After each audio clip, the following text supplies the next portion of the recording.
মাননীয় স্পিকার, বাংলাদেশের রেওয়াজ সবসময় যে নির্বাচনে ভোট নেওয়ার জন্য এক কথা বলে, সরকার আসার পর গিয়া এটা ভুলে দেয় রাজনৈতিক দল।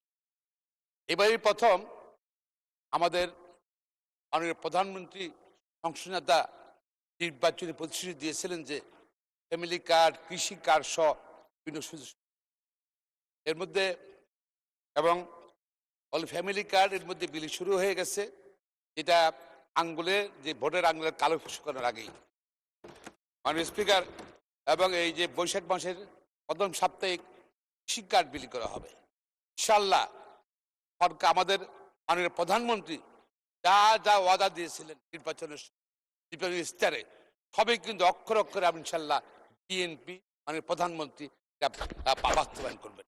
আমি জানতে চাই মাননীয় আপনার মাধ্যমে মাননীয় কৃষিমন্ত্রীর নিকট, আমার চাটকেল নির্বাচনী এলাকার নোয়াখালী এক চাটকেল সোনামুড়ি তথা বৃহত্তর নোয়াখালীতে এই কৃষি কার্ড কখন বিলি করার পরিকল্পনা আছে এবং এটা কি তাড়াতাড়ি দ্রুত বিলি হবে? ধন্যবাদ। মাননীয় মন্ত্রী। ধন্যবাদ মাননীয় সংসদ সদস্য। মাননীয় স্পিকার, ধন্যবাদ আপনাকে।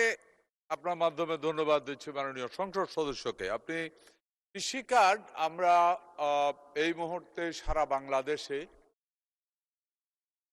10টি উপজেলার 10টি ইউনিয়নের 10টি ব্লকে, এই মুহূর্তে বোধহয় 11টি ব্লকে আমরা শুরু করেছি। আমরা এটা শুরু করেছি, এটা পর্যায়ক্রমে আমরা এটা শুরু করার পরে আমরা বুঝতে পারবো এটার ভিতরে আমরা চাই অনেক কিছু অ্যাড করবে ডে বাই ডে। কৃষির অনেক তথ্য এই কৃষি কার্ডের ভিতরে আসবে, উৎপাদন, বিক্রি সবকিছুই এর ভিতরে থাকবে। নিয়ে আসবো আমরা পর্যায়ক্রমে, এটা ইউনিয়ন এবং উপজেলা পর্যায়ে হবে। এর ভিতরে আমি আশা করি যে আমার মাননীয় সংসদ সদস্য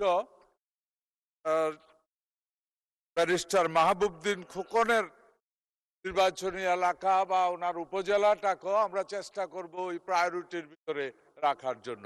ধন্যবাদ আপনাকে।